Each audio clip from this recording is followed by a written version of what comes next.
Kyle Inman is with me here out at TFR, Troyer Fuller Race Cars, and this is not one of the things they built here, but they did build something that's going to go on this. This is a TQ Midget. This is what's going to be running at the New York State Fairgrounds the same weekend as Motorsports Expo. And the nice thing for Kyle is he's going to get to drive this for only the second time in his career. How are we doing, man? Pretty good, sir. Glad to be back. This looks like it's pretty darn close to ready to race. Yeah, for sure. I picked this up mid-January off of Cabrera's, and we ran it at Atlantic City. Learned a lot there. Kind of was our first outing, and you know, took a bunch of notes, learned a lot, and definitely picked up a bunch of things that we brought her back here to work on. Okay, we're going to take a look at it now, compare it to some other things. So straight front axle, not independent suspension, correct? Yep, extremely basic. I mean, that was one of the things I liked about the car. You know, the independent cars are good and fast and everything, but this one's basic. You know, it's you don't need to overthink it. That run independent suspension. Yeah, for sure. A lot of the Lafler cars are all independent. The cars Teddy Christopher drove back in the day were all independent, and this one's just an extremely basic straight front axle. Wow, look at that offset on the rear end. Yeah. So we got a real little tiny axle here on the left side, don't we? Yeah, full offset as much as you can. I mean, these cars are roughly, a lot of the guys are getting almost 70% left side weight with the driver in the car. So that's, you know, that's the goal to shoot for. Myself, not the smallest guy. So it makes smaller it than you were, though. Smaller than I were. You know, we're getting there. Is there some skew in this rear end? Well, not really? Okay. There is quite a bit of roll steer in the cars, but they don't travel that far. So, you know, it does, when they're up in the air, they definitely look a little bit, and the left side links aren't hooked on anymore. Whatever a transponder is, that's what it is, by the way, right there. So, all right, let's look in the compartment here. We have a lot of controls. I'm going to zoom in here so you can see them. Let's start with the gauges. What do we have there? Yeah, so we got our fuel pressure, which, you know, these are fuel injected cars. So they'll run upwards near 60 pounds of fuel pressure. And then water temperature indoors, that's kind of your battle, especially if you get into the feature, even though unfortunately I don't know what that is yet. But, oh, okay, you didn't make it the last time. We didn't quite make the show. We were a few spots out.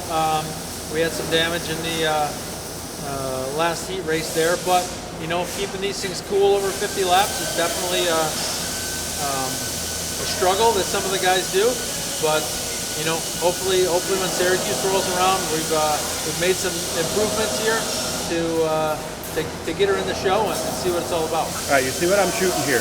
This at the lower left, that is a shock adjuster, basically? Yep, that's for the rebound on our left front shock, and then over there on the right, we've got rebound for our right front shock. Tack in the car. There's an electric fan in the car. That's one of those switches. Oh, that's the on-off right there, or is that the ignition? That one's the ignition. The one next one's the on-off. Okay. And then you'll also see a little dial there. That's for the power steering assist. Which one's for the fan? The one on the right or the one? The one on the right. Yep. Okay. And the other one is on or off too. Yep. Okay. And there's our bias adjuster. Yep. Brake right bias, there. which is pretty important. You know, I mean, there's not a lot of time. You got still lots going on in a 8-second lap. Can you do it under green? No. Okay. I don't know. It's yeah, you got maybe 2 seconds at most. Right? All I'm doing when we're going is smiling and hanging on tight. There you go. And here's how you shift it, by the way. Very similar to a Mod Light, but you told me you only have 2 gears. Yep, there's just second and third gear in this. This is an 04-05 Suzuki, so they use just second and third gear. And we can get the rest of the ratios out of the quick change. So we race in third gear. We're currently, as you can see here, I got the left side drive links taken apart because we're looking to relocate the fuel cell.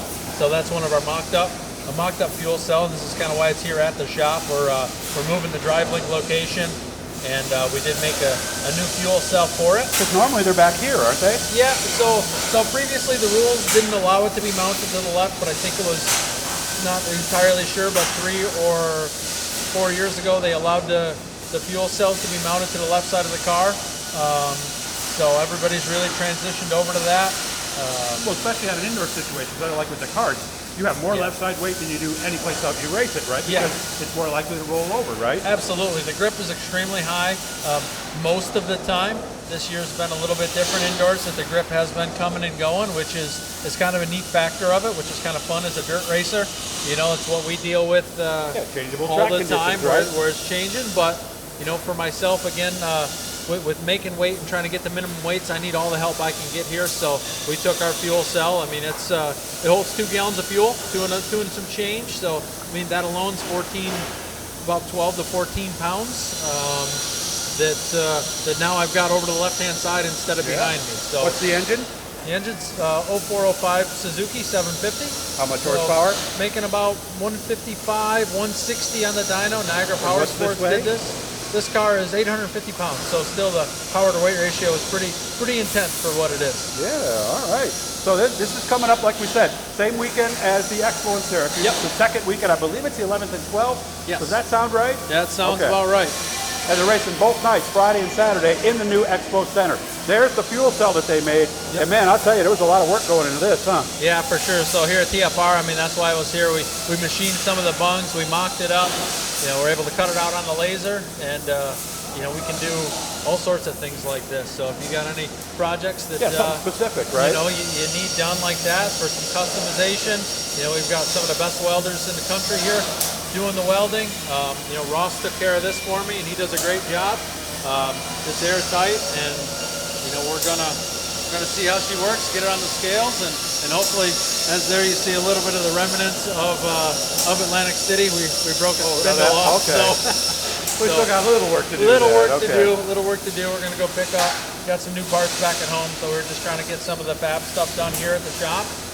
Kind of bring it in here at night. And, you know, get work done that I need done, and you know, it's been a new adventure, pretty fun, something to do when it's cold outside at least.